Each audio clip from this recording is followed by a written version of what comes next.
Worldwide, this is FSN. Thanks very much, Catherine Drew. How you doing? It's Tuesday, October 30th, 2018.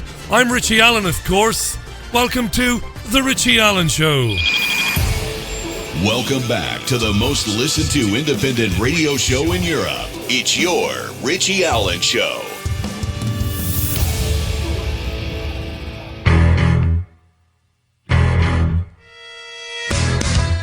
It's the Richie Allen Show, broadcasting live on richieallen.co.uk and multiple platforms around the world. And now, here's your host, Richie Allen. Now, I'll be joined later on in the programme by an old pal of ours, Shaun Attwood.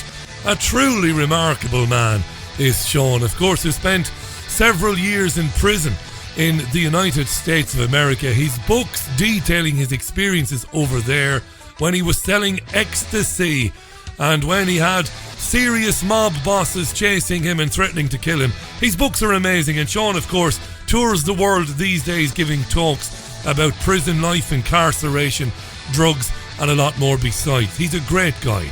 He's also, like myself, very interested in the justice system in the United States, and he's been following the fortunes of Stephen Avery and Brendan Dassey since Netflix launched a documentary a couple of years ago called Making a Murderer.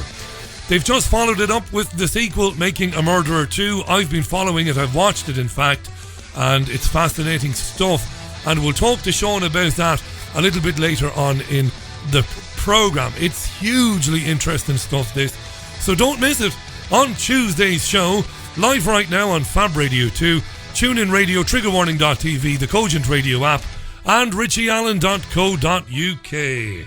I'm Richie Allen. There you are. There you are. So another cold one today then in the great city of Manchester. Pretty cold all day. Hope you're in fine fettle there. Are you well? Between now and the end of the programme, you can tweet it by tweeting me.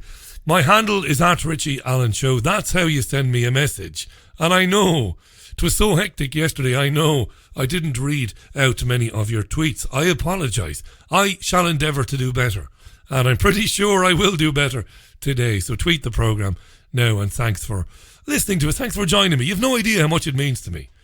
And it's not a throwaway line. It's not a cliche.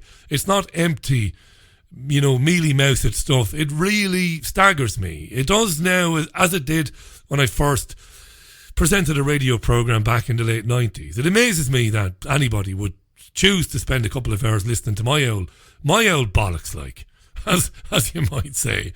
It genuinely does, so thanks for joining me. Put a video on YouTube earlier. I live streamed and I talked about people filming people without their consent in order to then upload the video to YouTube by way of mocking or marginalising or attacking the person whom they filmed. And I'm not going to rehash any of that because I don't want to bore you with it. I talked with Tony Gosling a bit about this last night, and I've talked about it before.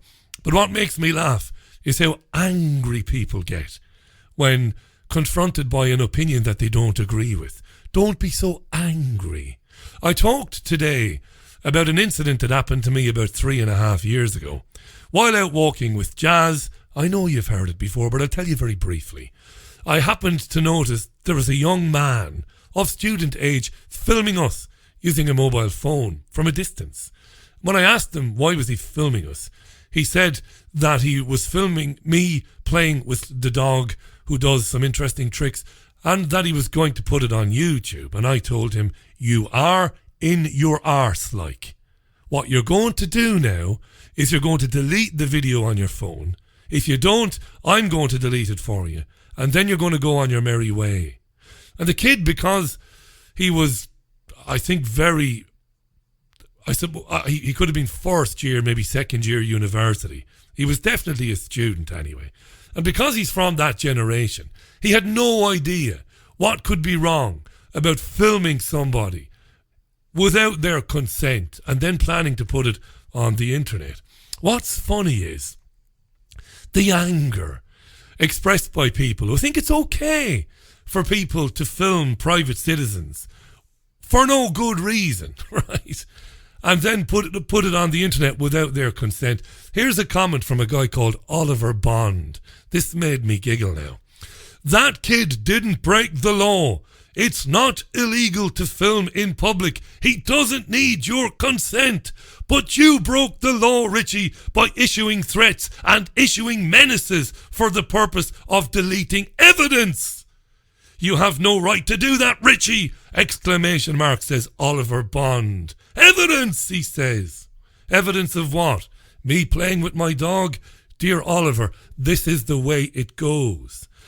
If I'm out and about and I'm with a loved one, whether that be friends or family, or my dog, and we're minding our own business, and I happen to see somebody filming me from a distance without my consent, I'm going to ask them to stop and delete the footage on their phone. If they don't, I'm going to do it. If they struggle, I'm going to stick the phone up their arse, is what I'm going to do. This is not about the right of the public to film things that are in the public interest. I would never interfere with that. The idea that the public shouldn't film things by way of capturing evidence of a crime or of the state doing something the state shouldn't do in the guise of the police or whatever. I'm not talking about stopping that. I'm talking about the right of people, me and you, to go about our business without some fuckwit with a camera following me around. Do you understand, Oliver? I feel so passionately about that. Even though I am completely pacifist and committed to non-violence, I would injure somebody if I told them to stop doing that and they didn't listen to me and continue to do it. Now, if I'm breaking the law, or if I'm doing something which is in the public interest, fair enough. But if I'm out and about with my dog walking in the park, minding my business, you mind yours. All right. And don't hear what you want to hear. It's not about me saying that we shouldn't film things that are important. Film things that are important by all means. But increasingly the technology is being used to attack people and to attack ideas. Ideas that have been deemed unpalatable or unacceptable. That's the point I was trying to make. It's being used as a weapon now, but not against the establishment. No, not at all. Not against the elite. It's being used against ordinary folks, which of course the elite loves. Are you with me now? Do you understand me? Because I don't get angry very often, but I do get angry with that. Filming somebody like me, a private citizen, forget the radio, is not a free speech issue. You have no right to film me without my consent. And I'm going to say it for the last time. If you do it and you don't stop when I ask you to stop, I will fucking make you stop. In a heartbeat. Then you'll have a problem. Right. All the stuff I said about not swearing. Let's move on. Lots to get through before Shaun Attwood joins me shortly. Right. Where are we going to start? Before we start, I saw a funny thing. When the news was on, when Catherine Drew there was doing the news, I saw something that made me giggle. The BBC have just run a story in the last hour, and the story headline is Swim England. Now, Swim England is the authority, I suppose, in charge of the England men and women swimming teams, and also, I suppose, Swim England is in charge of encouraging more people to swim. Wait for this. Swim England removes article which advised women how to look slimmer in the pool. National governing body Swim England has apologised and removed an article from its website which suggested how women could look slimmer in the pool. The piece advised that women with a jiggly belly should avoid wearing bikinis and said being pear-shaped has often been the plague of women. The article was actually on the website for 8 years. 2010 it was uploaded, but was removed after Simone Webb, whoever she is, highlighted some of the content in a thread on Twitter. Sure, we all have jiggly bellies, even those of us who are very, very fit. Marvellous. On the filming thing, Gail asks a good question. How many people film an accident or someone getting hurt instead of helping? Yes, that is true. That's very true. And again, it goes to the mindset of people, particularly younger people. Again, the notion that the young man, and I didn't threaten the young man. I asked him very politely to delete the film. He said he didn't want to. And I said, well, I'm asking you to because you had no right to film me without my consent. You know, I have a right to privacy. I have a right to be in this park without it being broadcast to planet Earth that I am in this park. And I'd appreciate if you deleted it. And then the lad said, all right, I'll delete it. And he deleted it. I didn't tell him I would beat him up. I said, if you don't delete it, I'm going to do it for you. Which I suppose is threatening in some way. Anyway, look, I'm well open to your opinion on it. But I'm just going to argue with you all day long. Let's move on to more important matters, right? Jiggly-bellied women have no business near a swimming pool. Well, I have no business near a swimming pool myself then, if that's the case. Freelance journalist James O'Malley was in China. And he was on the Beijing to Shanghai bullet train.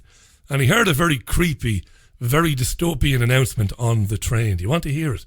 You might have seen this on Twitter today. You might not have, but it's very interesting. So James O'Malley, freelance journalist, on the Beijing to Shanghai bullet train, which travels at 16,500 miles an hour, apparently. And he heard a very creepy announcement. Now I want you to listen carefully. I recorded it from James's Twitter page. Listen to this announcement on the train.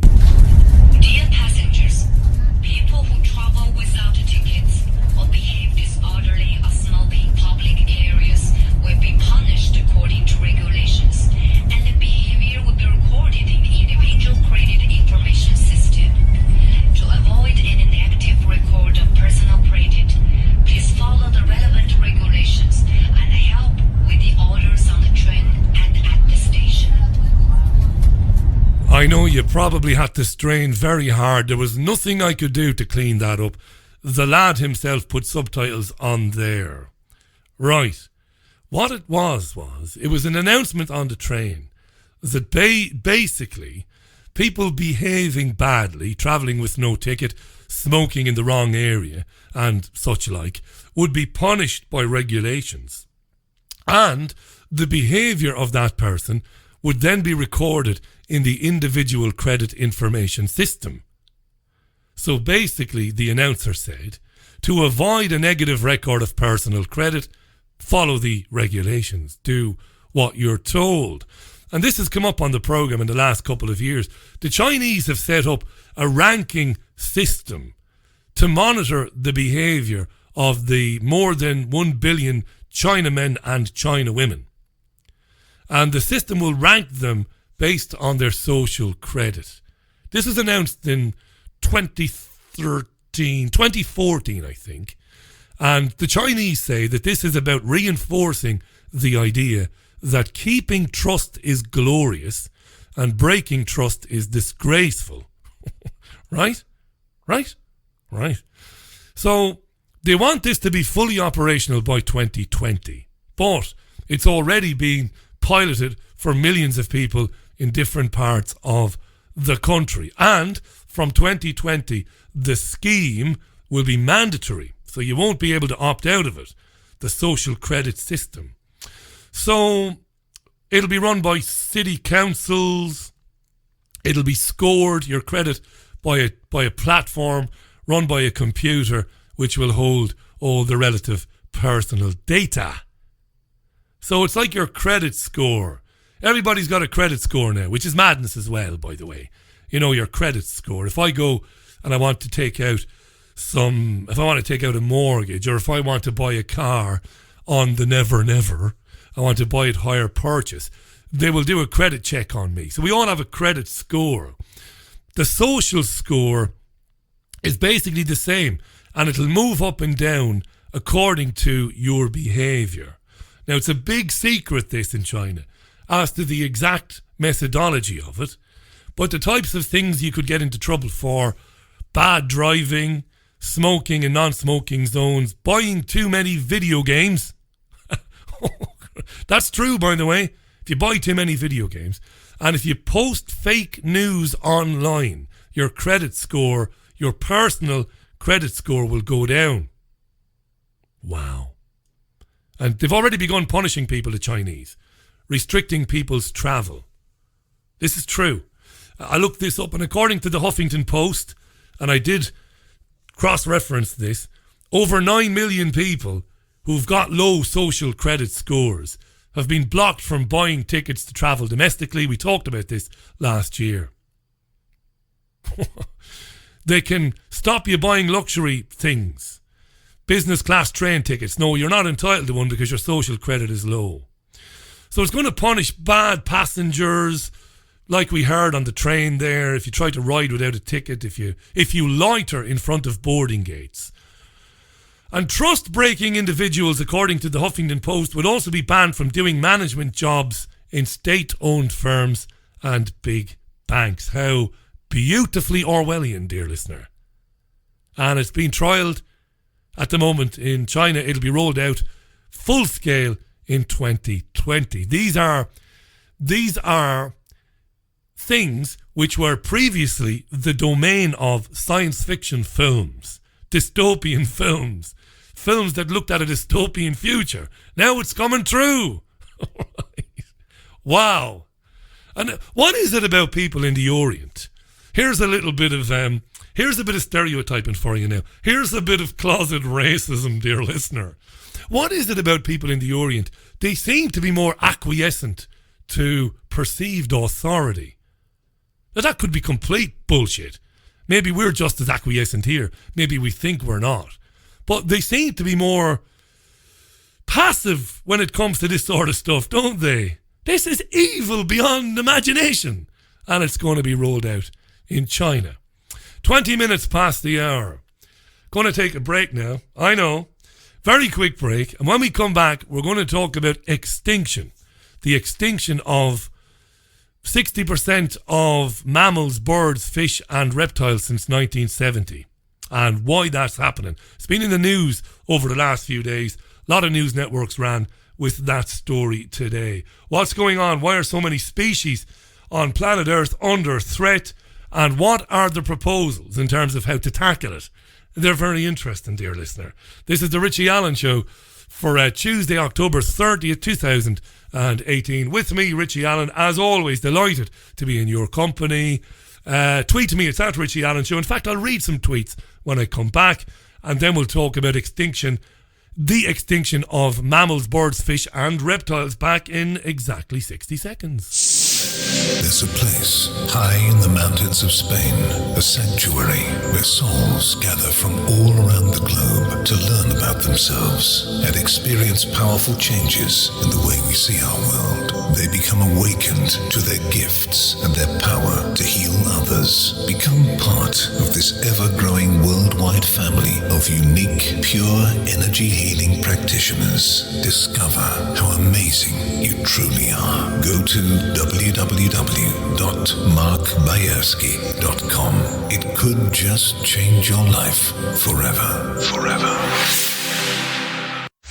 Have you lost access to important data from a computer hard drive, mobile phone, or other storage device? Maybe you have a broken hard drive containing years of information, or a smartphone that no longer works from which you'd like the pictures, movies, and chats recovered. If you would like to recover data from any type of digital device, including desktop and laptop computers, external hard drives, cameras, smartphones, NAS, and RAID servers, then contact Data Clinic today at dataclinic.co.uk now. Welcome back to the most listened to independent radio show in Europe. It's your Richie Allen Show. Now, long-time listener David Stanford is a cute whore. You're a cute owl whore there, David Boy. That's H-O-O-R, by the way. David has cleverly connected the dots between my complaining about private citizens being filmed by idiots with smartphones, who then put those videos on YouTube without getting the consent of the person they're filming. And I'm not talking about the state or the police or the army or politicians or people breaking the law. I'm talking about people minding their own business. And David has connected the dots. We could see where it would go, he says. He's connected the dots between that, me complaining about that, and social credit systems being rolled out around the world. David says, Richie, we could see where it would go. Private citizens scared shitless to do anything that would hurt social credits. And it being filmed. Yes. Hallelujah. Big Brother is everywhere. Probably why they gave us cameras on phones in the first place. Yes. Spot on. Absolutely right. Very, very shrewd observation there. Hi to Cartoon Drunk to Mwinga. To Samantha, who says she has a jiggly belly, but she's going to go swimming to get rid of it. Just don't wear a bikini, Samantha. Wear a one-piece or a big baggy t-shirt or something like that. It's ridiculous, isn't it? Madness. Madness. Dean Smith says, Richie, it will be an armed machine. An AI robot telling you to comply or die before we know it, says Dean. Thanks for that, Dean. Yeah. It's true. That's what I'm getting at. I'm not saying we shouldn't be filming things because it'll protect the system. I don't want to protect the system. I'm trying to expose it for what it is. The system loves people running around with phones, calling people racist, filming it, putting it on YouTube and starting a Twitter storm. System loves that. It's what the system wants. Right? I'm saying don't do it to people. Unless somebody is breaking the law, you've no right to film them. Private citizen, without getting their consent. How dare you? You're a moron if you think otherwise. There you are. That'll teach you. 25 minutes past the hour. Thanks for the tweets. Hi to Faisal, to Paul. How you doing, Paul? Richie, evening. I hate to argue, but triads and the Yakuza most definitely ain't known for their acquiescence. That's true enough. I suppose every country has its armed gangs and its mafia. But obviously, Paul, I know you're joking, but I was referring, of course, to, the average man and woman in the Far East. Maybe I'm wrong. Maybe I'm stereotyping them racially by suggesting that they tend to be a bit more meek in terms of their cooperation with their governments. But again, I could be talking through my backside. Maybe we're just as acquiescent here. Andy tweets, Richie, my jiggly belly would resemble a stranded whale if I went swimming. Good man. Good stuff. Enough of the jiggly bellies. Let's talk about something serious. Humanity has wiped out 60% of mammals, birds, fish and reptiles since 1970. Humanity, remember. This is according to the World Wildlife Fund. They're blaming humanity. And they are warning that the annihilation of wildlife is now an emergency threatening civilization itself. Reported all over the place today. The new estimate of the massacre of wildlife is made in a major report produced by WWF involving 59 scientists from across the globe. They find and have found that the vast and growing consumption of food and resources by the global population is destroying the web of life, billions of years in the making, upon which human society ultimately depends for clean air, water and everything else. They're blaming overpopulation. And they're blaming the fact that human beings spreading out all over the place. We're the reason why so many species have basically fallen into decline. Of course, I think this is garbage. And I'll get to why I think it's garbage in a minute. Mike Barrett is the Chief Executive Director of Science and Conservation at WWF. Remember him, Mike Barrett. We are sleepwalking towards the edge of a cliff, Mike Barrett said. He won the title from The Ultimate Warrior back at SummerSlam 1988. He said if there was a 60% decline in the human population, that would be equivalent to emptying North America, South America, Africa, Europe, China and Oceania. That's the scale of what we have done to the animals, the mammals, the reptiles. It's our fault, they're all saying. Johan Rockström is a global sustainability expert at the Potsdam Institute for Climate Impact Research in Germany. We are rapidly running out of time. Only by addressing ecosystems and climate do we stand a chance of safeguarding a stable planet for humanity. The WWF is saying that human beings, us, you and me, are living beyond the means of the planet. and that because we are doing that, we are wiping out life. It's our fault. Tanya Steele from WWF, you'll hear her now, and then you'll hear a Sky News reporter called Gerard Tubb.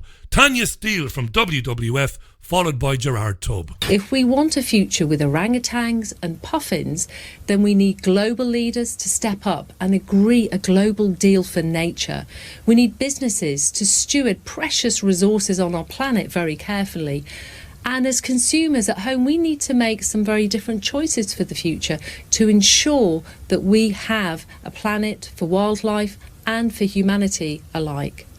WWF says we need new international commitments from governments and businesses to tackle wildlife loss, climate change and development. And the terrific Mark Windows of windowsontheworld.net and on YouTube has done a series of programs explaining how they do this, how they introduce sustainable development goals, and how this goes to the heart of local government all around the world. How they've basically managed through co-opting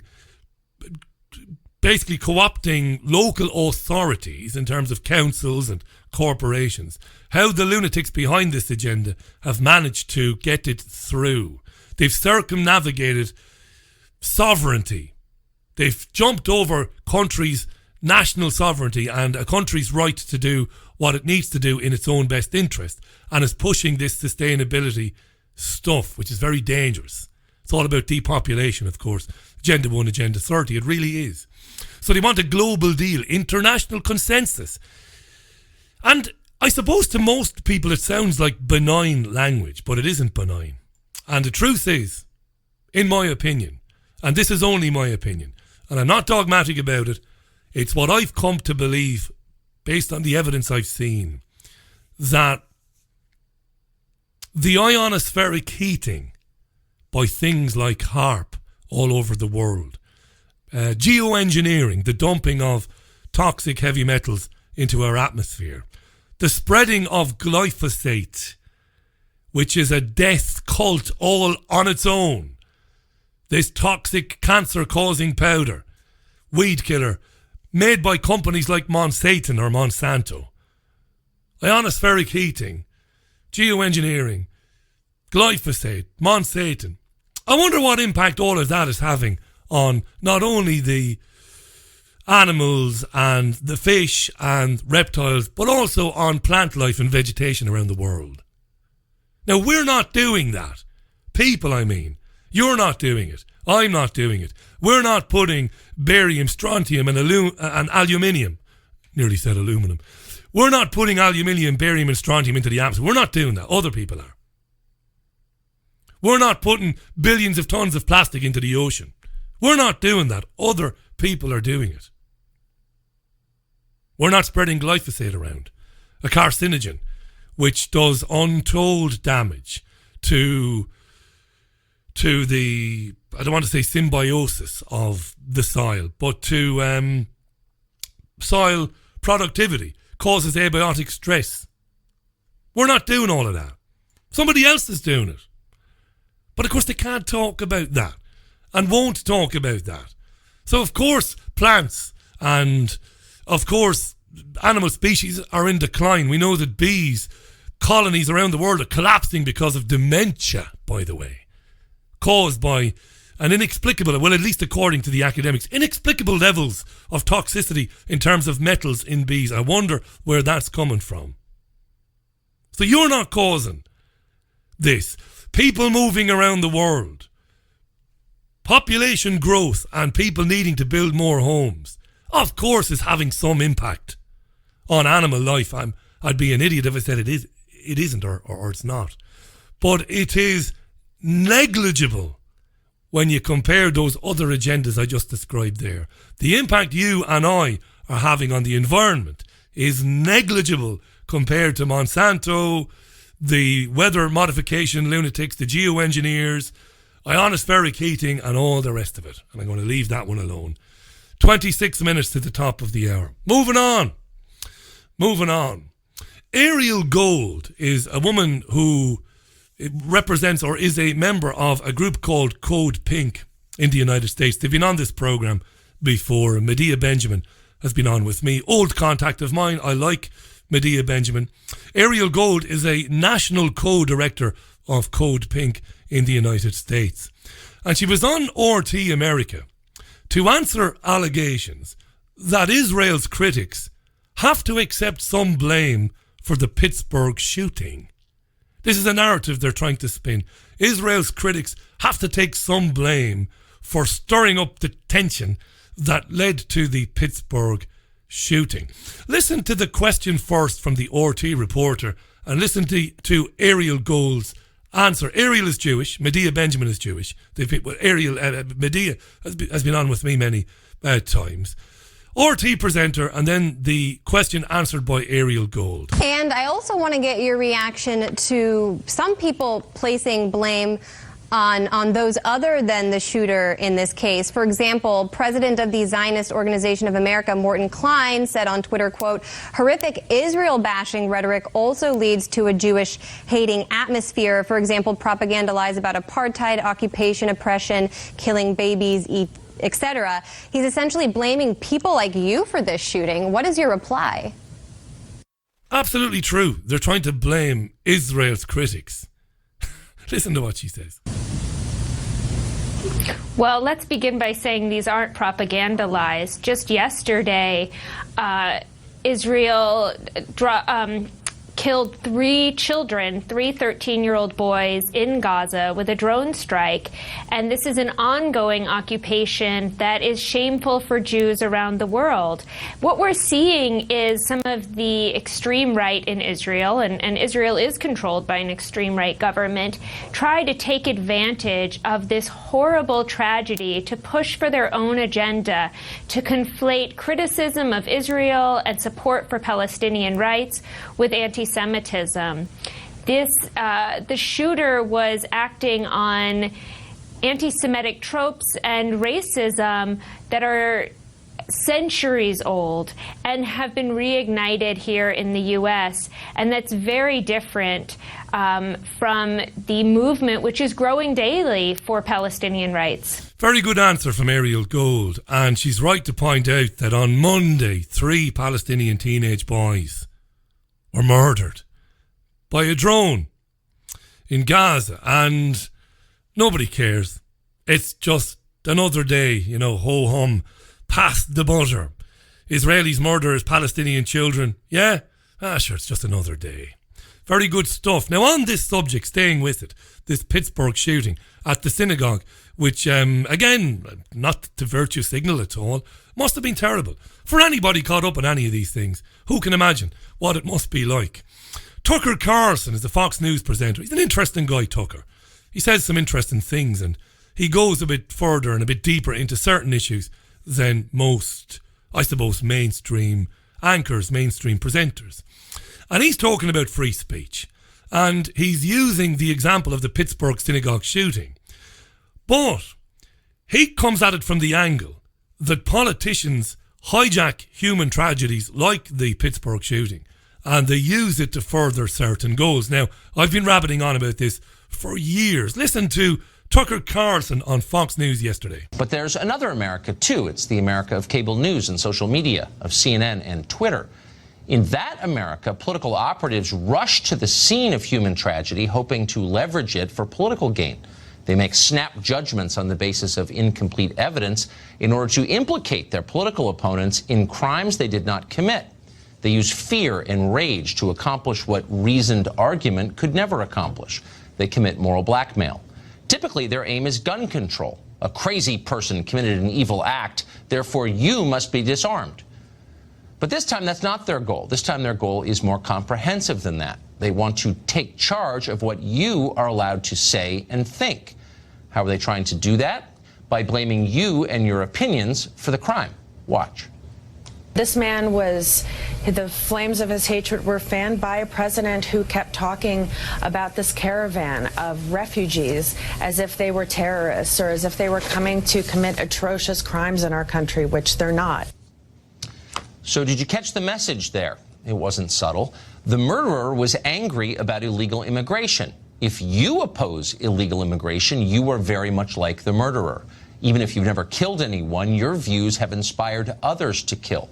You are implicated in this atrocity. You are a monster, just like the lunatic in Pittsburgh. You must change your beliefs, otherwise you will be punished. This is how free speech dies, and free thought along with it. The range of acceptable opinion narrows until it mimics a CNN script. Before long, everyone is nodding piously along in unison. There is no disagreement. There is only conformity. Obedient serfs chirping the party line. That's the goal. But you see, the problem with Tucker Carlson is, of course, that he's quite happy to defend the rights of those whom are, and he's talked about it, are concerned about immigration. He's very vocal in defending the rights of people to speak about that. He's very vocal in defending the rights of people who want to own a gun and who get blamed every time there's a mass shooting, and I have no problem with that. But Carlson, nor any of his Fox News cronies, are equally as fast to entertain any discussion of Israel or her crimes. And you don't see Tucker Carlson or any of his cronies rushing out to defend people like Code Pink or Ariel Gold or Medea Benjamin and defend their right to criticise constantly the crimes of Israel. You know, what's good for the goose is good for the gander. You'll never hear any talk about those people being blamed for the shooting in Pittsburgh and how it's wrong to blame them, how they should be allowed to criticise Israel if they want. No, it doesn't suit the narrow right-wing agenda of Fox News. Interesting at times is Tucker Carlson, but like all the rest of them, ultimately he's just an establishment tool. Well, do you need another reason to take the phone or the tablet away from your child? You need one. Here's a very interesting story. And I got this from multiple sources today, being reported in the UK, but it's a big US story. Listen to this. Under fives are being blitzed with app-based ads which are often manipulative, inappropriate or deceptive, according to a coalition of campaign groups. Examples given include a character crying if the child doesn't pay to unlock part of a game, and an app promoting another title that showed a cartoon of the US president trying to press a nukes button. More than 20 groups have called on US regulators to launch an official probe. A UK charity has also got involved and has urged immediate action. The calls were prompted following a report by the University of Michigan's medical school into the phenomenon. Michigan medical school researchers reviewed a total of 135 apps available via Google's Play Store, which are marketed to or played by children under 5. Jesus Christ. I mean, even though I know it goes on, to me the idea that children under 5 are sitting around with tablets or mobile phones is mind-boggling. Anyway, the story goes on. Of these 135 apps available to children under 5, 85 of them were free and had some sort of advertising. The other 50, of which 88% had ads, were paid for. Our findings show that the early childhood app market is a wild west, with a lot of apps appearing more focused on making money than actually focusing on the child's play experience. And that was Jenny Radesky, the senior author of this study. She went on to say, "I'm concerned about digital disparities, as children from lower income families are more likely to play free apps, which are packed with more distracting and persuasive ads." I wonder, does Jenny Radesky know that the least of the problems with the apps, the least of the problems is the advertising for products? There's far more subliminal stuff going on there, getting into the minds of an under 5. Amazing stuff. 17 and a half minutes to the top of the hour. If you needed another reason to take the app full tablet or phone away from your child. Get it away from your child now. Back with more in a minute. Have you lost access to important data from a computer hard drive, mobile phone, or other storage device? Maybe you have a broken hard drive containing years of information, or a smartphone that no longer works from which you'd like the pictures, movies, and chats recovered.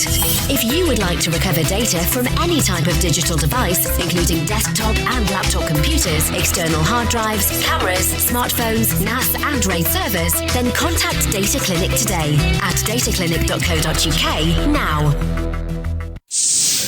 There's a place high in the mountains of Spain, a sanctuary where souls gather from all around the globe to learn about themselves and experience powerful changes in the way we see our world. They become awakened to their gifts and their power to heal others. Become part of this ever-growing worldwide family of unique, pure energy healing practitioners. Discover how amazing you truly are. Go to www.markbayerski.com. It could just change your life forever. Forever. The Richie Allen Show relies on your support. Go to richieallen.co.uk and set up a monthly donation today. Right, welcome back to Tuesday's programme, October 30th. Halloween tomorrow. Did you go out and do the trick or treating thing? Did you when you were younger? Do you still do it now? You might have children, you might be doing it. We never said trick or treat in Waterford, where I come from, Waterford City. We never said trick or treat. We just rocked up to somebody's doorway, to their doorstep, with a bag with some apples and some nuts in there and some chocolate, and we would just stand there holding the bag. We never said trick or treat. That came later, when we became as Americanized, our culture, as everywhere else in the world. I believe they say trick or treat these days, which is all very sad. Speaking of tech and how tech is changing us, listen to this. Very serious story, this. Came across this morning when I was out on my morning jog, listening to BBC Radio 5. A professor of surgery, Wadford, says students have spent so much time in front of screens and so little time using their hands that they have lost the dexterity for stitching or sewing up patients. Wow. Roger Kneebone, great surname, Kneebone. Roger Kneebone. He's got an uncle, Anklebone. Professor of Surgical Education at Imperial College in London, says young people have so little experience of craft skills that they struggle with anything practical. Professor Kneebone says it is important and it's an increasingly urgent issue. And he's warned medical students might have high academic grades, but they cannot cut, nor can they sew. He said it's a concern of mine and my scientific colleagues that whereas in the past you could make the assumption that students would leave school able to do certain practical things, like making things and cutting things out, that isn't the case anymore. Now, he teaches surgery to medical students, so he's very well placed to comment on this. And he was on BBC Radio 5 Live breakfast show today, and here he is talking about this very serious thing. Very interesting this, isn't it? Professor Roger Kneebone, here he is. Well, we've noticed that that medical students and trainee surgeons often don't seem as comfortable with doing things with their hands when they start at medical schools than they used to even perhaps 5 or 10 years ago. And something that people often don't realise is that both medicine and science involve enormous amounts of doing things with your hands, precise, delicate things. And I think what's happening is that people are no longer getting the same exposure to making and doing when they're at home, when they're at school, at primary school, at secondary school, as they used to. And we're starting to see that now when they come to university, because things you used to be able to take for granted, that people could, cut things out and do things with materials and stick things together. They just haven't had the same amount of experience in making and doing. Wow. They just can't do it anymore. And it's putting them at a big disadvantage when they're studying medicine. Why? How has it come to be so? Well, listen to the professor. Here he is, very interested in this. But of course, there's another problem, which is that at school, a lot of the things that used to be on the curriculum, like working with wood or design technology or cooking, say, or some of the performance skills like dance and music and using musical instruments, those things are being removed from the school curriculum, and people are being invited to focus much more on factual knowledge and being assessed on factual knowledge rather than the ability to do things. They are being invited to do that, but there's still what you just mentioned are still on the curriculum, aren't they? You can still take those subjects. You can in some places, but they're much less widely available than they used to be. And so in a lot of schools, as I understand it, things that used to be part of the school day, these things to do with creativity and making and performance and things, they're being stripped out. And I think that what we're noticing now is that there is a very serious knock-on effect that we're noticing later on when people go to university to study, particularly to study subjects that people often don't associate with artistry or craftsmanship or creativity, like science, say. So if you're thinking about chemistry or, let's say, the biological sciences, or physics, people normally think in terms of the results of that kind of work, but they don't think in terms of the physical, practical skills that go into getting those results. Really, really interesting stuff, that. And that's just one angle of it. The angle that the students going into medicine are struggling to work with, cutting and sewing and extracting and all the rest of it, because they've just never worked with their hands. They've never built an Airfix model. They've never built a sandcastle. I know you don't have to be too clever to build a sandcastle, I'm well aware of it. They've never done anything, never put anything together because of their exposure to technology and to phones and tablets and all the rest of it. It's amazing, really. And it's much deeper than medicine, of course. It's obviously having a profound effect, and we're only going to see it now in the next few years, the next couple of decades. The impact that children at school not doing creative things like singing and dancing and acting and making things out of paper mache, which we used to do, using plasticine, which we called mola. Mola was what we called it in Ireland, making things creatively, what it did. And I know there are listeners listening to this programme far more well read on this than I am, but the right brain, left brain dynamic and the problems when the creative parts of our brain are basically shut off, which is what's happening in education, particularly in education. Brilliant the way he summed it up. It's all gone very fact-based. How interesting that is. Youngsters are being asked to regurgitate facts given to them by books which have been given to them by the establishment. This is the establishment version of everything. Read it, learn it, and give it back to me in a series of essays. And then you pass, and you get a good grade, and you go to university, and eventually you'll get a 2-1, and maybe eventually you'll get a PhD, telling us what we want you to tell us. Perpetuating the narrative. The bullshit, basically. I've been through it myself. And what sort of human beings are being, are emerging into the workplace? What sort of human beings are starting their own families? What difference is it making to them that they've not been exposed to anything creative? That they've not been outside exploring the world, playing with other children? It's amazing stuff, this.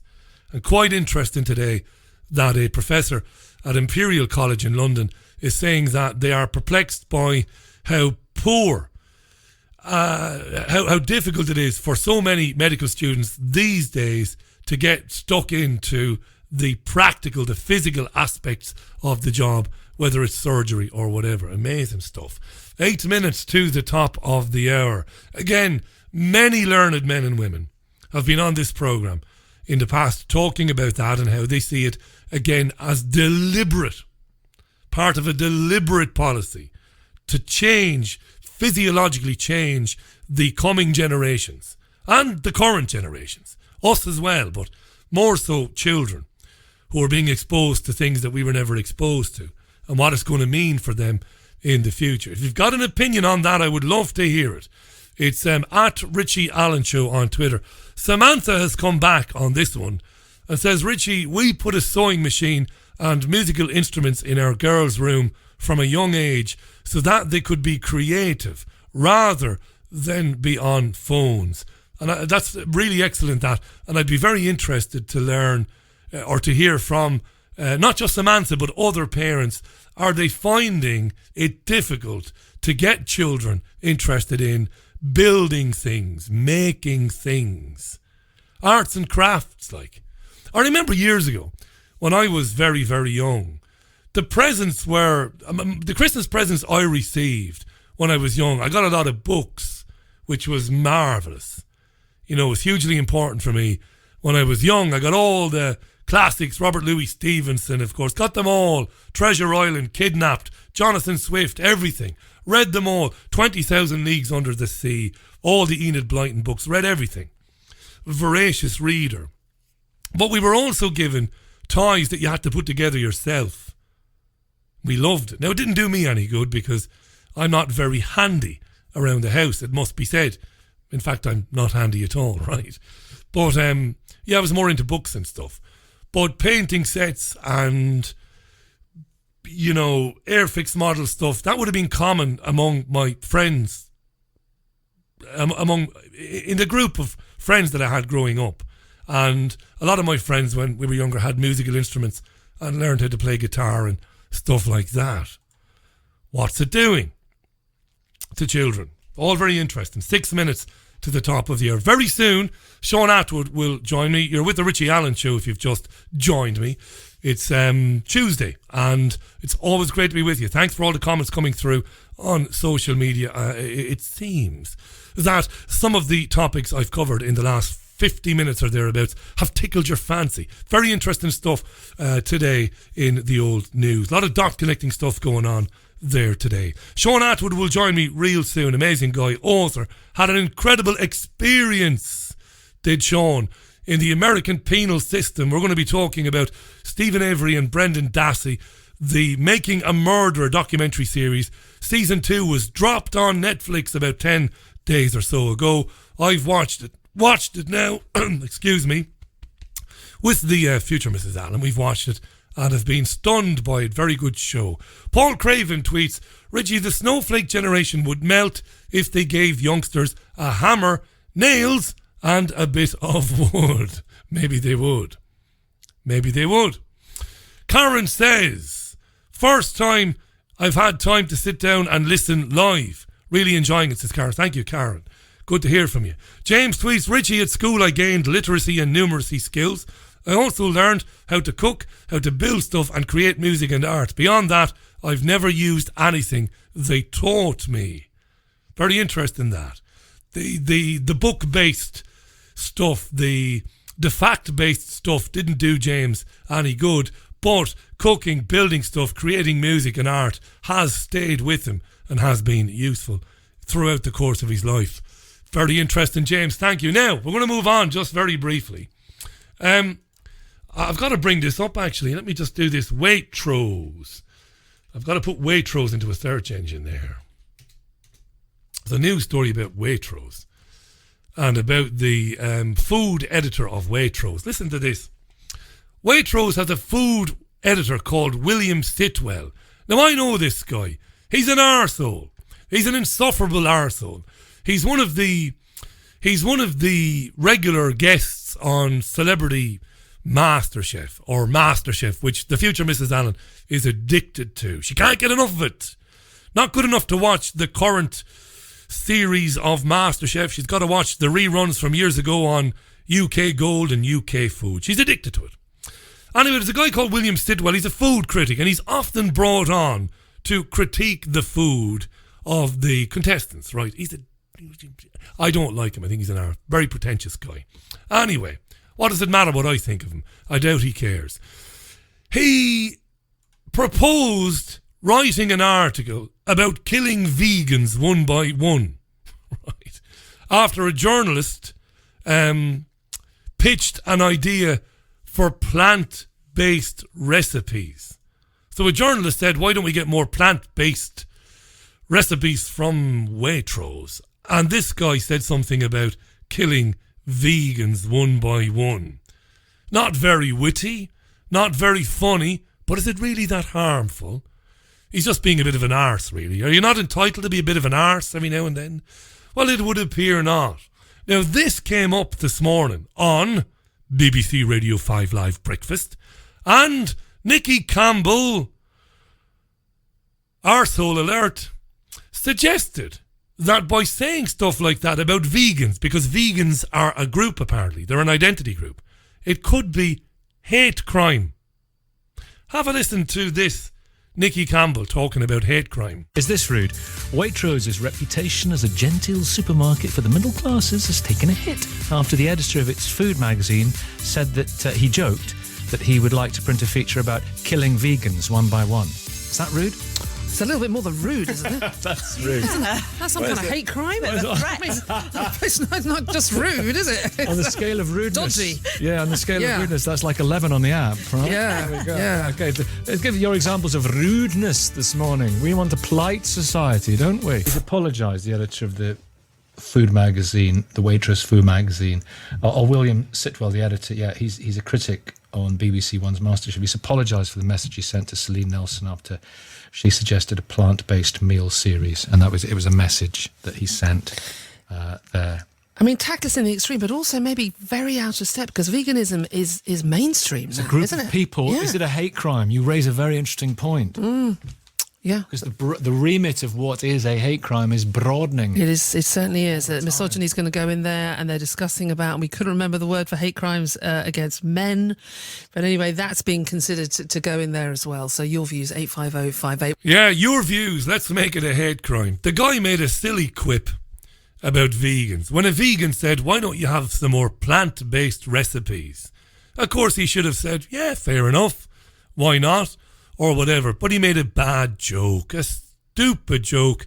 And there are those calling for him to be taken to task now for hate, for suggesting, in jest, by the way, in jest, that he might write an article. I might write an article about killing vegans one by one, said William Sitwell. And the BBC breakfast presenters are asking their listeners, well, shouldn't this be considered a hate crime because vegans are a group? It's mad where we're going. It's exactly 6 o'clock, by the way, as I speak with you. 6 bells, 6 p.m. on your Richie Allen Show. Thanks for all the tweets. Loads of them coming in. Let me just read a couple of them. My pal Terence Howell Tez in Salford there says, Richie, when I was a kid, I used to build my own BMX bikes, even sprayed them myself. How many children could do that now? How many children can cycle a bike now? Might be a question as well. Maybe I'm over-exaggerating the inability of children. David tweets, vegans are a race now. Can't say anything, you see. This is where we're going. By creating more and more vulnerable groups that have to be protected from bad jokes by a clown. I mean, I don't like the guy Sitwell. I don't like the way he comes across on MasterChef, even though I've never met him, but he's very pompous, bit of an arrogant git. But surely he's entitled to make a bad joke, right? About killing vegans. Surely nobody can make the argument that he's actually putting vegans at risk. That somebody would read what he said and go, yeah, actually, yeah. About time he started fucking killing vegans. Absolutely, boy. Where do I sign up? Mad world we live in. Mad world. Faisal tweets, Richie, mind you, I always thought that very little craft was taught in school back in the 70s and 80s. Stuff like that was left to the children's own initiative. It is easier to research this stuff now, if so inclined, with all the tutorials on YouTube. That's very good. That's right. If you want to get your child into it, ironically, I know, I can smell the irony. Get them to look at YouTube. Or you can download the video yourself on YouTube, put it on the television at home, and take them through it. I mean, children's programs years ago, like Play School and Rainbow, and in Ireland we had Bosco, that's B-O-S-C-O, Bosco, who was a little man who lived in a little box, and he was very enamoured of the number 5. He loved the number 5. And Bosco's best friends were a very camp man called Philip and a woman with long curly hair called Marion. And they were his friends. And part of Bosco, which was a half-an-hour programme for children, was they would make stuff. And presumably some children would make it with them.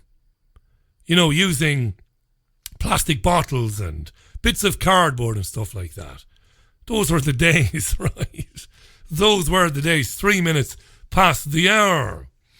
Samantha came back to say, Richie, yes, our 13-year-old can play piano and a little guitar. Brilliant stuff. Also sewing as well. Our youngest is more into cooking and sports.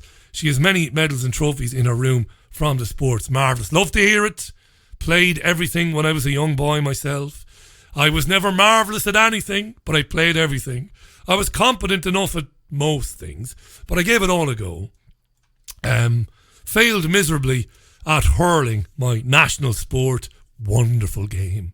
Marvellous is hurling. Failed miserably at that, but played everything else and loved it. And if we ever are blessed with children, we will encourage him, her or them to get out and play a bit of sport and have a go at it anyway.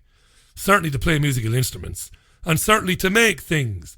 Bob Stew says, go on the Bosco. He remembers Bosco. Got on the Bosco there. What was the... I remember, I can sing the... I'm getting hoarse now. This is a hangover from last week, of course. And the rotten flu that I've had. And I am getting hoarse, but I'll be all right. I was a bit hoarse after yesterday's song as well.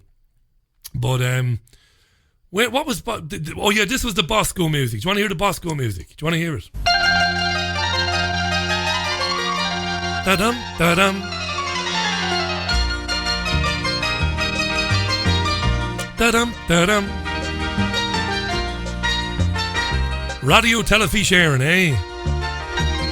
Nothing like it. That was Bosco's theme music anyway. And can we hear a bit of Bosco, no?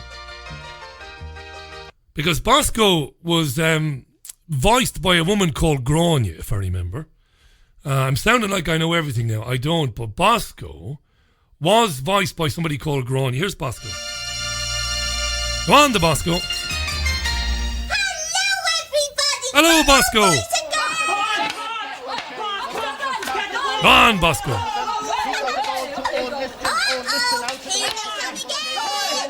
Anyway, there you are. That's what you call killing time, right there. That's called filling, dear. If you ever get into the entertainment arts and you ever happen to be on radio or television, dear boy, dear girl, that's called... I'm not filling, actually. I could take some music, but I don't want to take some music. I'm trying to wean the programme off of music to make it easier to edit later on. This is the Richie Allen Show. By the way, my name is Richie Allen. Love being with you, you know that. Shaun Attwood is going to join this programme real soon. Amazing man. And we're going to be talking about Stephen Avery and Brendan Dassey, who I believe are wrongly serving life in prison for the murder of Teresa Halbach. God love her and whatever happened to her, and God love her family. But I don't believe for a minute that either Avery or Dassey had anything to do with the murder. Shaun Attwood has followed it ever since the first season or series of Making a Murderer. You might remember, if you're a long-time listener of the programme, that 2.5 years ago, back in January of 2016, I was lucky enough to interview the family. I had them on for about 45 minutes. Stephen's mother, Dolores, Brendan's mother, Barbara, some of the extended family, and the nieces and nephews were on talking about the terrible thing that has happened to their brother, their nephew, Stephen and Brendan. It's unbelievable. If you haven't seen this, download it somewhere. If you can't afford Netflix, if you don't stream it, if you don't subscribe to it, download this somewhere. I don't care if it's illegal, do it. It's massive and it's vital, I believe, that everybody sees it. I really do believe that. What are we going to do? Well, very quickly, because it's been a longer headline segment, because we've got a couple of minutes before Shaun comes on, let's pop over to FSN just to get the latest headlines, right? Let's get the latest headlines from FSN. What's going on in the world? From Feature Story News in London, I'm Catherine Drew. US President Donald Trump says he wants to end birthright citizenship, meaning children born in the US would not necessarily become citizens citizens. The move has been met with anger by many who say it violates the US Constitution. Former nurse Niels Hogel has admitted the murder of 100 patients at the start of his trial in Germany. And Indonesian authorities are using drone and sonar technology to try to find the Lion Air passenger plane which crashed on Monday. Thanks, Catherine Drew. Those were the headlines. Tuesday, October 30th, coming up for 8 minutes past the hour. This is your Richie Allen Show. The programme streams round the clock on richieallen.co.uk. We're also live every Monday to Thursday at 5 p.m. on Fab Radio 2 in Manchester, my website, triggerwarning.tv, TuneIn Radio, and many other platforms as well. That's where you can get the programme. It's archived on YouTube. Just go to youtube.com/Richie Allen Show. That's youtube.com/Richie Allen Show. We're on Spotify and iTunes and everywhere else as well. Hey, listen, while I'm with you, and what I remember to tell you, the Live Leak show presented by Hayden Hewitt, none other, is 12 years old today. Fantastic stuff. And there's a special programme tonight at 9:30, and you'll be able to access that programme even, on liveleak.com. Go to liveleak.com, it's on there. It'll also be streamed on triggerwarning.tv. Hayden Hewitt and a cast of thousands. Live with the Live Leak Show, 12th anniversary show, tonight at 9:30 p.m. That is Greenwich Mean Time, UK time. Top man is Hayden Hewitt. Love the man. Check him out tonight. Back in a minute with Shaun Attwood. Asking the questions mainstream journalists will never ask. This is your Richie Allen Show on richieallen.co.uk, Fab Radio 2 in Manchester, and triggerwarning.tv. Marvellous. And Shaun Attwood has checked in. So he has. Quick couple of tweets then before we welcome Shaun back to the show. A lot of tweets on education and stuff like that. Mr. Shin, as in Mr. S-I-N-N. It's not Mr. Sin, Mr. Shin. I'm thinking there's a Sinn Féin connection there. Says, I always hated that little bollocks Bosco. Bosco is God. Tiger tweets, Richie, my kid is 10. At his school, tech is banned. Even parents have to put away their phones or tablets when entering school premises. Allowed to film concerts or plays for personal use, yes, but not allowed to publish. Signed a piece of paper complying with that, says Tiger. Excellent stuff, Tiger. I know a lot of schools flirting with the idea of taking the phones and tablets away from children until the end of the school day. Maybe not a bad idea. Dean Smith says there was a show in the 70s called Why Don't You? I remember it well. We used to get that through BBC Wales, believe it or not. I know the show was filmed in Scotland. I think it was a Scottish show. But we used to get BBC Wales in Waterford, in my country, back in the early 80s, and we got that. Why don't you? And the theme tune said, why don't you just switch off your television set and go out and do something less boring instead? That's right. Let's move on, eh?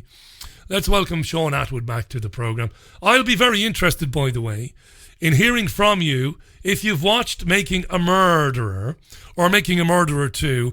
I'll be very interested in hearing what you think about this. It's just one of the most viral television shows there's ever been.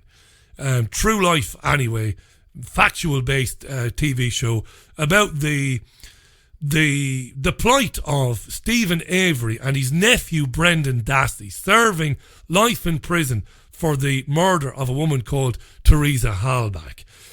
Most people, having seen the programme, believe that the men were stitched up. Most people like me who saw the programme but took it with a pinch of salt, as any journalist should do, and then began looking into it himself, well, I was even more convinced that these men were stitched up. Stephen Avery spent 18 years in prison for a sexual assault, a rape that he didn't commit, that he didn't do. He was exonerated by DNA evidence. We're talking about Manitowoc County here, right, in Wisconsin. And what happened was he decided to sue the local sheriff's department for $36 million for him being wrongfully convicted of this and for the part they played in it. Well, he was only out of jail a couple of years, and he was arrested for the murder of a woman called Teresa Halbach. Right? And a lot of people think that's where the story begins. A lot of people believe that the Manitowoc County Sheriff's Department framed him, fit him up for it, because they were going to be exposed in the lawsuit, the civil lawsuit that he was taking against them for their actions in him being wrongfully convicted for something else, where he spent 18 years in jail. It's extraordinary stuff. Let's welcome back Shaun Attwood to the programme. He doesn't need very much by way of introduction. His own story is amazing. Go to his website, ShaunAttwood.com. Read his books about his own incarceration in the United States, him becoming a stock market millionaire, him dealing ecstasy, how that got him into trouble. He's an amazing man. He's a public speaker these days, author, of course, as I've talked about. His story has been featured in every television news network, every television network in this country has featured his story. I think he's a great guy, and I'm delighted to welcome him back to the programme. Let's say hi to our friend Shaun Attwood. Shaun, welcome back. Hey, good evening, Richie. How's it going? It's great to have you back on. I think it's been nearly a year since you were on. Yes, it certainly has. Yeah, and I know you're really busy, and you're still in... To say you're in great demand is an understatement. To go and speak to people, whether it's at schools, whether it's in prisons. Life is never dull. What's been happening before we get stuck into Making a Murderer 2? What's been going on? My goodness. Well, my YouTube subscribers have gone over 100,000, and they demanded I start a podcast. So I interviewed a couple of months ago a guy who'd served 34 years in California State Prison for a crime he hadn't committed. Wow. It's absolutely mind-blowing, and I'm actually going to be interviewing him live in London at an event on November the 7th. And his videos so far on my YouTube channel got about 2 million views just within 2 months. Fantastic, Shaun. What does it do to somebody? I know you were in prison for things that you did. I know the way, because I know your story intimately, the things that happened to you and the way you were treated is shocking in the extreme. You committed a crime, you made no bones about it, you went into prison. What do you think it does to somebody who spends any amount of time in prison, let alone 34 years for something they didn't do? How does it change them? I cannot believe that this guy is not seriously mentally ill. I mean, he's got such a positive spirit and resolve about him. It's incredible. But from what I personally experienced, young people came in back then. The highest arrest category was almost 1 million arrests a year for weed possession. They graduate to heroin in prison. They get neo-Nazi tattoos. They make their criminal connections. And by the time they get out, they're proper full-on criminals. That keeps the prison industries in business. There's no rehabilitation, no education in Arizona. They pride themselves on having these tough prisons. Yet, according to FBI stats, they've got the highest reoffending, highest crime in the country. Well, you and I have spoken before about Sheriff Joe Arpaio, whom I interviewed when I was on Talk Radio Europe in Spain back in the late 2000s. Didn't go very well, that interview. He didn't like me very much. But have you seen the news on him in the last year? I have, yeah. I mean, this guy... remind our listeners about this guy, Arpaio, and corruption, and he's got more lives than a cat, this guy. Remind us about him. So I spent 26 months unsentenced in Sheriff Joe Arpaio's jail system. This is a place where there was occasionally a dead rat in the food, cockroaches crawling all over us at night. Neo-Nazi Aryan Brotherhood gang members decided who lived or died. I had to get used to the sounds of heads getting bashed against toilets, bodies getting thrown around. I've even got videos on my YouTube channel of guards murdering mentally ill prisoners in this jail. According to Nat Geo, who researched for my documentary, 62 people died in the jail around the time I was there, making it the jail with the highest rate of death in America. And I started to write everything down, the human rights stuff, while I was in there. My writing got smuggled out, put on the internet as a blog, John's Jail Journal, and it went on to attract international media attention to the conditions. Now, that boss of the jail, Sheriff Joe Arpaio, he got kicked out at the last election, which is good. He'd been in there for decades. And this year, because he's a big-time racist, he got found guilty in court, federal court, for contempt of court for racial profiling. He was looking at spending 6 months in his own jail, but Donald Trump pardoned him. Yeah. And now he's announced that he's running for Senate. And our video went viral recently of Sacha Baron Cohen, I think that's his name, talking Sheriff Joe into saying that he was going to give Donald Trump a BJ. Jesus Christ. Yep.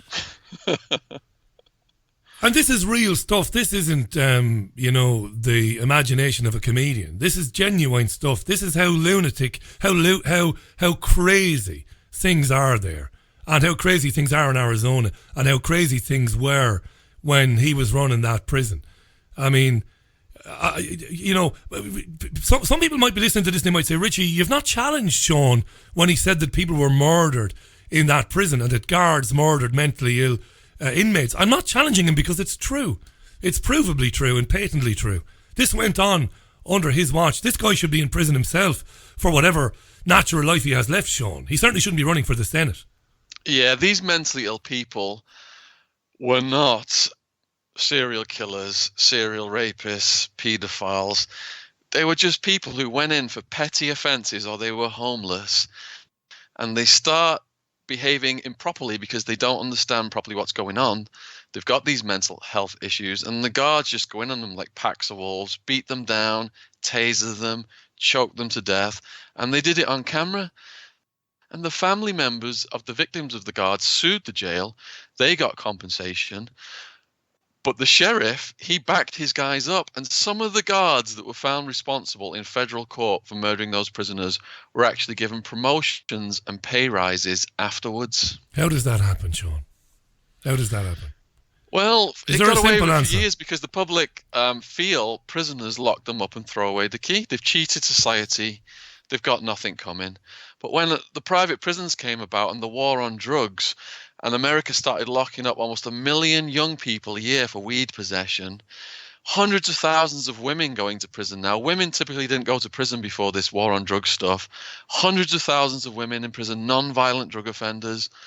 1 in 20 adult black males, Black Lives Matter kicking off over it. And there's been a backlash against it now because of all this stuff that's getting exposed online. You and I have spoken many times about the Corrections Corporation of America and all these organisations that have basically been handed the prison system, the prison service through privatisation. And an old friend of mine who's not been on for ages, I must get him on. I'd love to have him on with you sometime, actually, is Governor John Lonergan, who was governor of Mountjoy Jail in Dublin for 27 years and one of the nicest, most humane people that you could ever wish to meet. And he says it's a disgrace to privatise, to put the care of prisoners. John says that the most serious decision society can make is to deprive a member of society of his or her liberty. How can you turn the care of that person over to a for-profit corporation? It can only end in disaster, right, Shaun? Yes, Corrections Corporation of America were boasting in the annual report to their shareholders, our profit growth is guaranteed because they keep coming back. They're not correcting people, they're breaking them. So when you've got a perverse incentive to lock as many people up as possible, the authorities, the whole purpose of the police and prisons is subverted.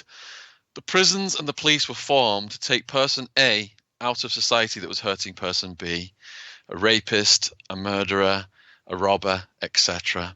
But when you're locking up low-level drug users, almost 1 million people a year for marijuana possession, who's a kid with some weed hurting themselves?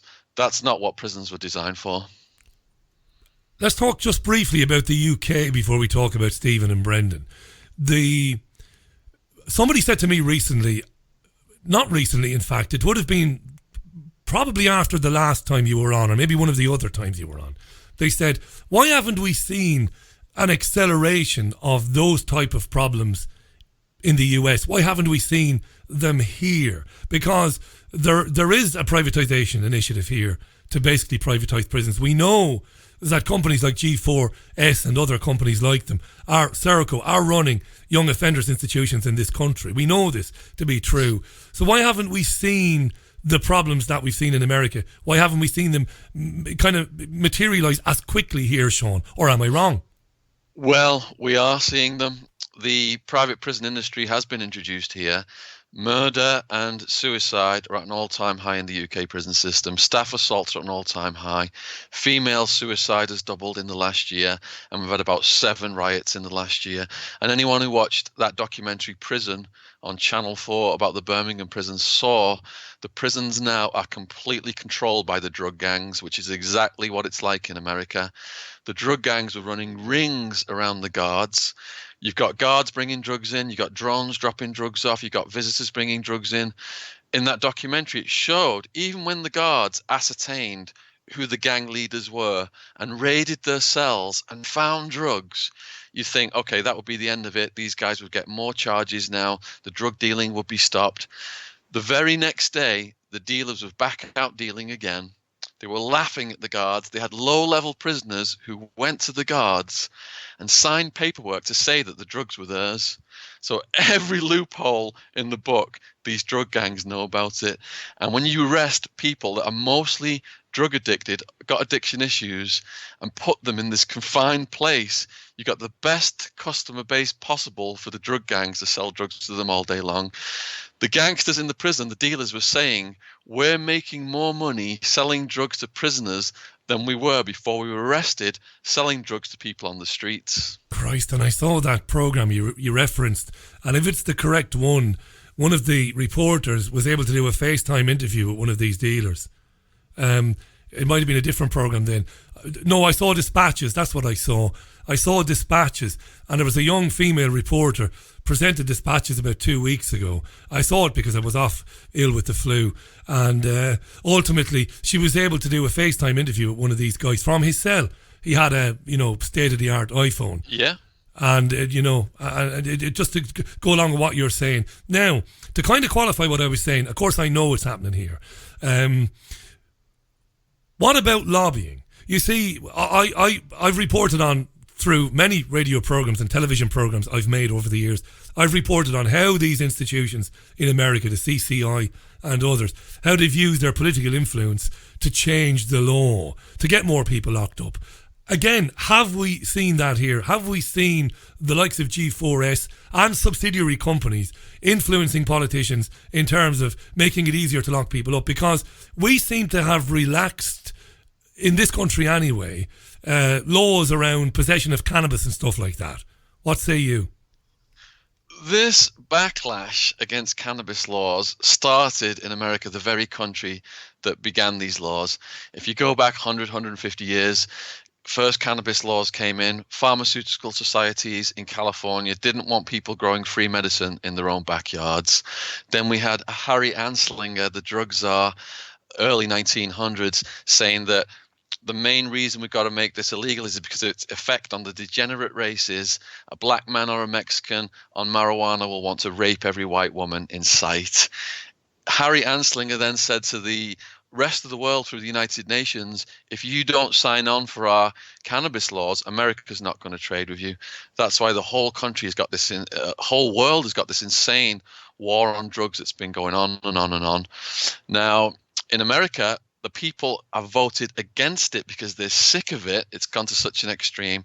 They're sick of their kids getting thrown in prisons for weed, where they graduate to heroin, where they could get raped, where they could get murdered, where they become bigger criminals, where they get criminal records and they can't get jobs. The US federal government has maintained weed as a Schedule I substance, more harmful than cocaine and crystal meth, and with no medicinal value whatsoever. And that's because it's purely to protect the corporate interests. Now, you mentioned this country. There's a symbiotic relationship between the politicians and the corporate leaders, and they're indistinguishable because when they're not in politics, there's a revolving door back into the corporate world. So these private prison contracts are worth tens of billions a year. So these companies can easily afford to spend tens of millions a year in political contributions to both parties. So whichever party wins the election, they keep the contracts rolling. Now, America goes to extremes in everything. UK has not gone to the extreme, but we're on that trajectory. Well, we're on the path, though. Yeah, we're on that path. Yeah, that's the point I was making. We've got the highest incarceration rate in Europe right now.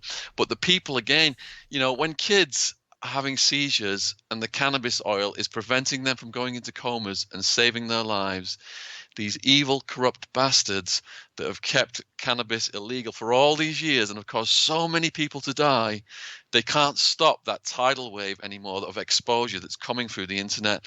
And a lot of the different news entities are jumping on board as well now. So that floodgate has opened. When kids' lives are being saved, these evil politicians can no longer stand up and say, "This is if you get involved in marijuana, you're going to grab an axe and kill your granny." Yeah, you're right, Shaun. Shaun Attwood is our guest, folks. ShaunAttwood.com. I need to tell you about Shaun's books. You'll find links to them on ShaunAttwood.com. Public speaker, former stock market millionaire, of course, and is better placed than most to talk about the prison system in the United States and here in the UK as well. Featured on every television channel around the world, the UK, the United States. Amazing stuff. Right, let's talk about Making a Murderer then. You and I spoke about it at length when the series is released in late 2015, I think it was, around Christmas 2015. We all watched it, we were all gripped by it. And for our listeners, it features basically the stories of three people, really, let's be honest about it. Stephen Avery, Brendan Dassey and Teresa Halbach, who was murdered. Now, Stephen Avery, as I mentioned, I'm not going to give a long-winded introduction to this because it'll only waste time. I think most people know. I've never known a TV series, or I've never known a story to be as gripping in terms of around the world. People are following this voraciously. The appetite for this story around the world is incredible. Stephen was wrongfully convicted of rape in 1985. Rape and attempted murder. 18 years in jail for that. He was exonerated by DNA testing and he was released. He filed a $36 million civil lawsuit against Manitowoc County and its former sheriff because they, he believed, were complicit in his wrongful conviction. They played a very big part in that. Anyway, he was released from prison. As I just said, he was filing this lawsuit, and then he was arrested for the murder of Teresa Halbach. This happened in 2005. This is when he was arrested in 2005. And incredibly, his nephew Brendan, who's got a low IQ, he's got learning difficulties. Brendan was interrogated by police officers at his high school in an infamous video, this, where he was basically led down the garden path by the interrogating officers into incriminating himself and Stephen in a dreadful video. Anyway, long story short, these guys are in prison. There's a million things wrong with their conviction, including the planting of a key, including the tampering with blood evidence and all of that. At the end of season 1, no, I don't think anybody knows more about this than Shaun. Shaun has immersed himself in this story. At the end of season 1, well, they lost the trial and they're in prison pending their appeals. We pick up season 2, just dropped by Netflix. I've watched every episode of it, and it features heavily Shaun, it features heavily a woman called Kathleen Zellner, who has taken up Stephen's case, and she's become a bit of a star of this programme. Have you watched the entire season 2? And if you have, give us your critique of it. Over to you. What have you made of it? Absolutely, I've watched it, and it didn't have the pace of the first season, but Kathleen Zellner, she's like a juggernaut. She's just got absolutely every piece of evidence, every theory thoroughly examined. She's got all these experts coming in behind her doing these tests, and all of these lies from the prosecution and the detectives are slowly unraveling. So it's like this, she's like this big force just coming slow and steadily to get Stephen Avery and Brendan Dassey should get out as well. She's amazing, Shaun. She's amazing. She is. Do you know, before I shut up and let you take the floor and take over, because I want to hear what you think about it. I watched it. Like yourself, I thought it was differently paced than the first season. I didn't like her because I thought, Stephen's ex-girlfriend, lovely woman who is featured. In fact, I've been in touch with her on Twitter. Was trying to get in touch with her, right? through writing to her and asking her to take up the case, and she could never get an answer from her.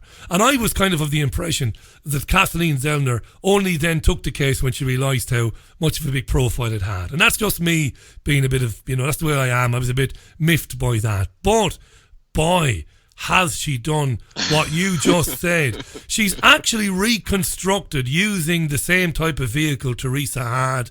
She's reconstructed using blood spatter experts to try and determine whether or not Stephen could have left blood evidence in the car. Was he ever in the car or not? Talk about this, Shaun. It's extraordinary. I've never seen anything like it, how she's debunking this story. Well, yeah, I wrote a book on this called Unmaking a Murderer, and each chapter is one of the methods that the police, the prosecutor, the detectives, investigators, whatever, used to frame these two innocent guys. Now, some of that stuff has really been concentrated on in this second season. So some of the most mind-blowing parts, I think, was the blood in the RAV4. If Stephen's hand is bleeding, he's got this cut, he's been handling this heavy machinery. If his hand is bleeding, then where are the fingerprints? Yeah. He should, if he had gloves on to stop the blood, there shouldn't be any blood. If he's bleeding openly, there should be fingerprints, and those blood stains don't match from the kind of injury that he had. And Kathleen Zellner showed that.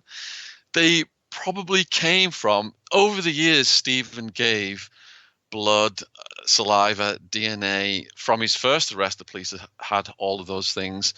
And then the prison had those things. And also, because he was bleeding in his own sink. I mean, even Jerry Buting pointed out in season 1 that it looked like someone had took a Q-tip and just swabbed that blood out of Stephen Avery's sink. That's right. That's a hugely important bit of evidence, that. People are listening to you now. And by the way, I was going to mention your book, by the way. I wasn't forgetting that, because it's an excellent read. I highly recommend it. If you want to know more about this, Unmaking a Murderer, the framing of Stephen Avery and Brendan Dassey. Shaun published that last year. He was on the programme talking about it last year. It's a really, really good read, really important read. Right. People are watching it, and it's killing them. It's killing people watching it. I follow it on social media. People can't understand how Kathleen Zellner can take apart, as you did in the book, take apart this nonsense that he was ever in that RAV4, that he ever had anything to do with the murder, that he ever had the key, this nonsense that they burned the body. The whole thing is an absolute fit-up.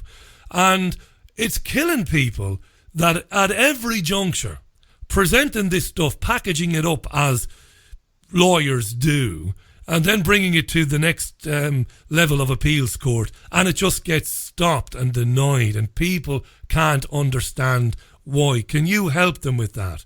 Why hasn't some judge somewhere said, this is the greatest load of bollocks in history? They obviously didn't kill this woman. Release them immediately. Now, I know Brendan was ordered released by a judge back in late 2016. I talked about it on the programme, and he's still in prison. That was appealed against and Brendan lost. Why are they still in there, Shaun? The state of Wisconsin knows that if these guys are exonerated, then not only will they have to pay out tens of millions to Stephen and Brendan, but also all of the other prisoners who are serving time, whose evidence was run through the crime lab, which fabricated the evidence in this case. All these lawsuits are going to come in, and the state of Wisconsin is going to be on the hook for hundreds of millions. It's purely financial. They have committed to a position, and now they can't back out of it, and they're throwing millions of taxpayers' money at it right now to keep these guys inside. And it's absolutely heartbreaking. In season 2, you see Brendan Dassey. He's got 2 rulings in his favour in the federal court system. He's at the point where he's giving his things away to the other prisoners. Yeah. The guards are about to release him. They've got him a place that he's going to be staying at. And at the last minute, these evil people, Brad Schimmel is like the new Ken Kratz in season 2. This evil guy. And if anyone is in Wisconsin and listening to this, Brad Schimmel and Governor Scott Walker re-election on November 6th, and it's up to the people of Wisconsin to vote these guys out for what they're doing to these two innocent men, keeping them in prison when there's absolutely no evidence at all against Brendan Dassey other than his confession. And then the evidence, as we've been discussing with Stephen, is all fabricated. Like back to the RAV4 again, you saw that bloodstain pattern that she replicated. It couldn't have been the cast off like they said. No. Have you seen The Staircase on Netflix? We've watched The Staircase. I think he did it, by the way. Okay, well, I do. Nobody else does, but I think he did. You saw with Dwayne Deaver. Yeah. Dwayne Deaver, that guy was convicted, basically. The jury, the most convincing evidence was Dwayne Deaver, and he was the state's expert on the blood splatter. And Dwayne Deaver had done dozens of cases. He just completely made everything up. Just making stuff up, yeah. Yeah, so basically now the DNA experts, the blood splatter experts, will give the police whatever story they want them to say, and this stuff is supposed to be infallible. It's Alice in Wonderland. They're not going to be left out, Shaun. This is the horrifying reality. You've got two men. Who wants to be Stephen Avery for 5 minutes? You're fitted up for a crime back in the mid-1980s that you couldn't have possibly done. You weren't liked because you're a bit of an oddball. And the police were complicit then in stitching you up for that rape and attempted murder that you didn't do. You spend 18 years in prison. This is unimaginable. I know you spoke to a man who was in jail for 34 years for something he didn't do. Stephen gets out and says quite rightly, well, somebody's got to pay for this because it wasn't an accident that I ended up in jail for 18 years. I'm out now and the people who put me there should pay for it. Next thing, he's told he's been arrested for the murder of Teresa Halbach. And if you look at the evidence against him and you look at the code of conduct by the Manitowoc County Sheriff's Department, who were told to stay away from Stephen Avery because he had a $36 million lawsuit against him. They went around his house for several days, couldn't find anything, and then eventually, amazingly, a key to her Toyota RAV4 shows up. I mean, nobody's making this stuff up. This is what happened. And yet those two poor bastards, God love them, are in prison. Brendan Dassey is encouraged to incriminate himself in a high school interview. I mean, I go on YouTube, folks. Those videos of the interrogation are on YouTube. They're planting stuff in his mind. They're getting him to say stuff that they want him to say. And Brendan is saying it because he thinks, oh, well, if I say what they want me to say, I'll go home later on.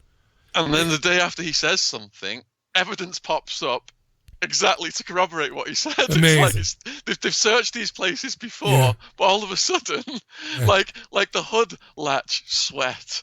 As soon as they get Brendan to say that Stephen's been lifting the hood, then they suddenly within a very short period of time, there's sweat DNA on the hood latch that matches Stephen Avery. Yeah. And then that was another thing that Kathleen exploded.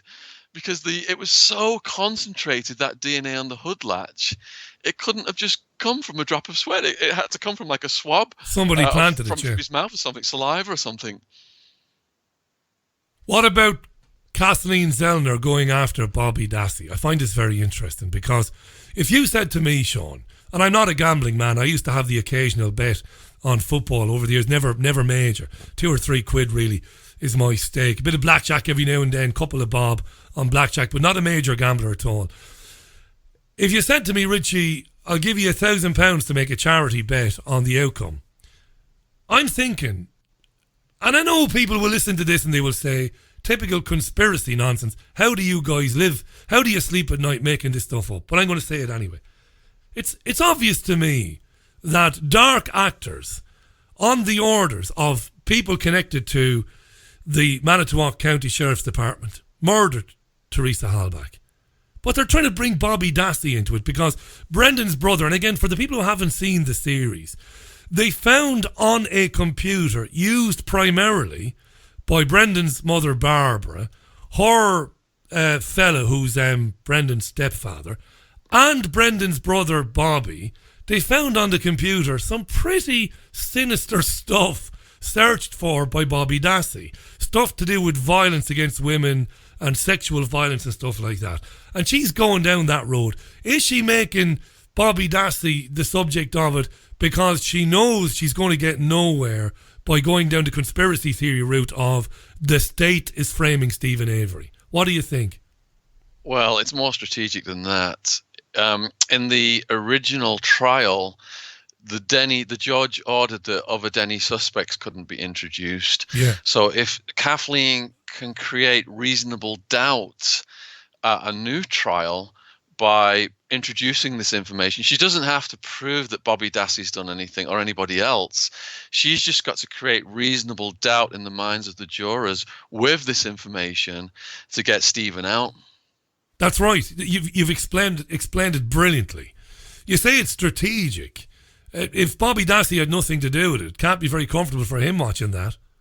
Well, he was looking at getting charged for child porn, and he could have had all kinds of charges due to the nature of these images.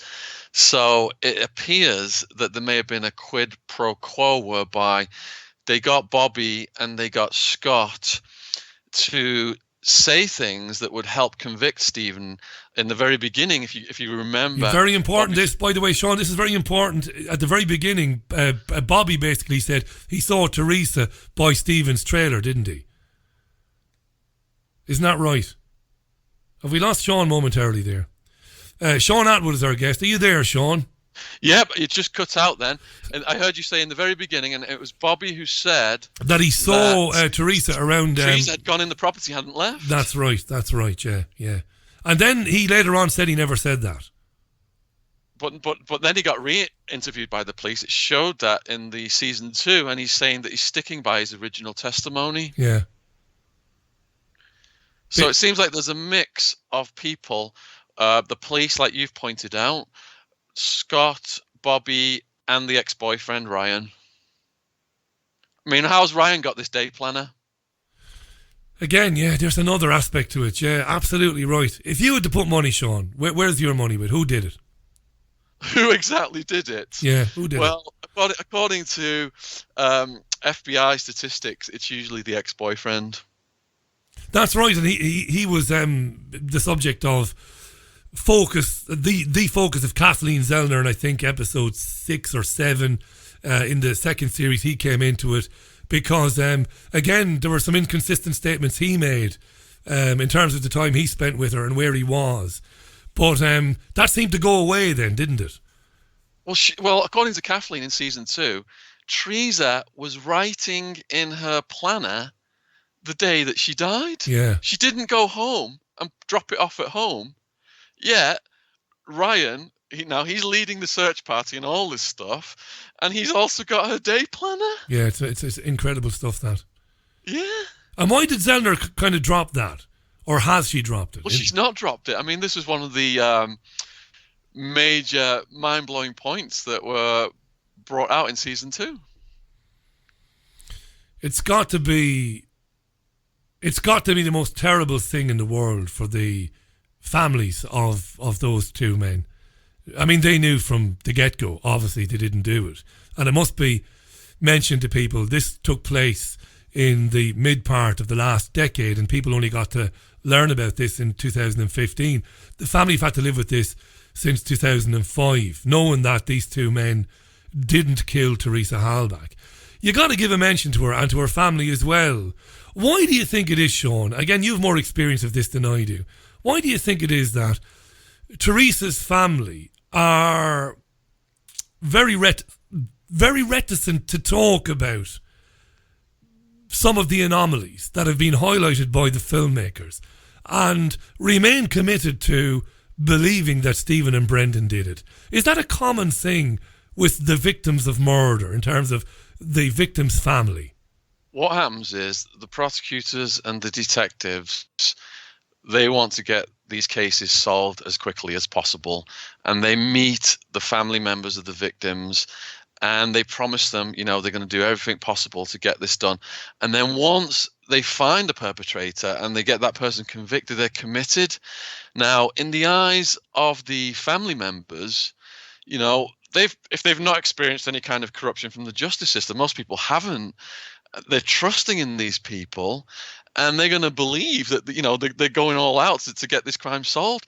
So It's one of the reasons that these cases don't get overturned very easily is because of that commitment from both sides concerning the family members and the authorities. Because the authorities, they have to go back if someone's exonerated and say we were wrong. Yeah.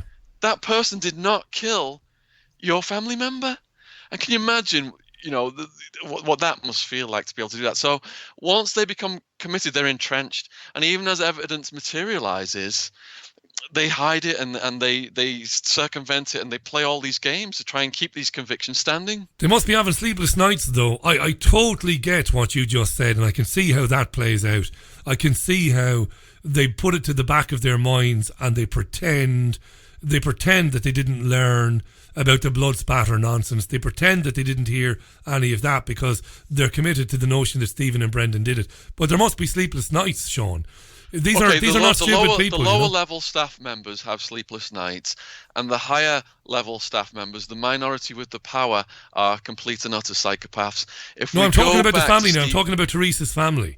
Because Teresa's family would have watched both of those seasons, and however committed they are to the notion that Brendan and Stephen did it, and I think you summed it up brilliantly, how they would suppress the things that they are hearing. I can totally see that.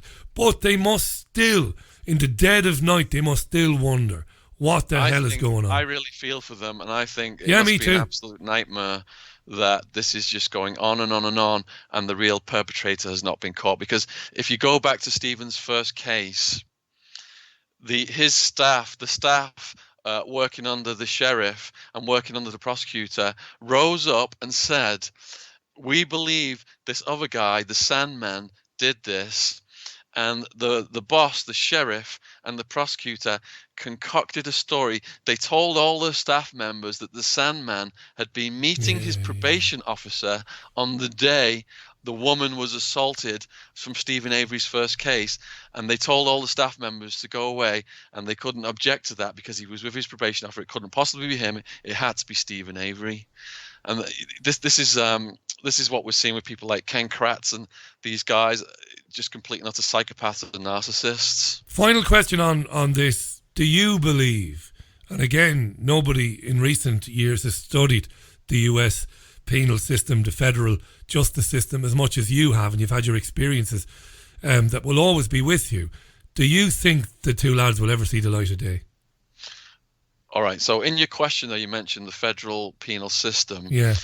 They've not had the light of day in the Wisconsin state justice system, but eventually it will be the federal system that will overturn this. And Kathleen Zellner, what she has to do is she has to exhaust all remedies within the Wisconsin system, because Wisconsin's going to back Wisconsin up. They don't want to pay out all of this compensation. Once all of the state remedies are exhausted, then it gets handed over to the feds, like we saw with the Brendan Dassey appeals. So eventually it will be through the federal court system that they will be released. And in the very beginning, people asked me, how long is it going to take for them to get released? And I said, it's going to take from 5 to 10 years from the premiere of season 1 for these guys to get released. And I still stand by that. So sometime around 2025, they might walk free, Brendan and Stephen. Wow, you've got to move mountains. They never let them out fast. No, they don't. Shaun's book, by the way, let me mention it again, Unmaking a Murderer, The Framing of Stephen Avery and Brendan Dassey, is a terrific read. It really is. Check it out. If you haven't read Shaun before, start with Hard Time. Go to ShaunAttwood.com, read his books, check Shaun out, and Shaun's speaking dates are listed on ShaunAttwood.com. If he's coming to speak at a town or at a venue near you, go and see him, folks. I'm telling you, you won't do anything better this year or any other year. Shaun, great to have you back on. Really appreciate it. You've got another book in the pipeline for next year. Just before you go, I understand you've got a book coming out next year. Is that right? Actually, it's coming out this week. I'm writing. Is it this week, not next year? I thought it was in 2019. No, it's this week. I've got a book coming out about Pablo Escobar this week. It's called Pablo Escobar's Story. It's just part 1. It's going to be 1,000 pages long. I've had everything translated over from Spanish, so It's completely new. All these stories are completely new, never been read before in the English-speaking world. All my books are available on Amazon. I've got almost 10 books out now. I'm speaking in Brighton next week, I'm interviewing the 34 years in California prison guy in London the week after that. Then I'm up in Sheffield, Liverpool, doing some talks in the north. And yeah, like you said, people can find my events page on my website, or also if you go on my YouTube channel, I've got loads more content on there, all my prison stories. Brilliant, mate. More power to you. Thanks for giving us your time today, Shaun. Really fascinating stuff. Speak soon. Cheers, Richie. Thanks, Shaun. The great Shaun Attwood, live from his home on Tuesday's Richie Allen Show. Fascinating stuff, that. If you haven't seen Making a Murderer, try and see it. Check out Making a Murderer 2. It premiered on Netflix about 2 weeks ago. I think we just finished watching it late last week, watched all the episodes of it. It's a tragedy. It's a tragedy that those two guys are in prison for something they patently did not do.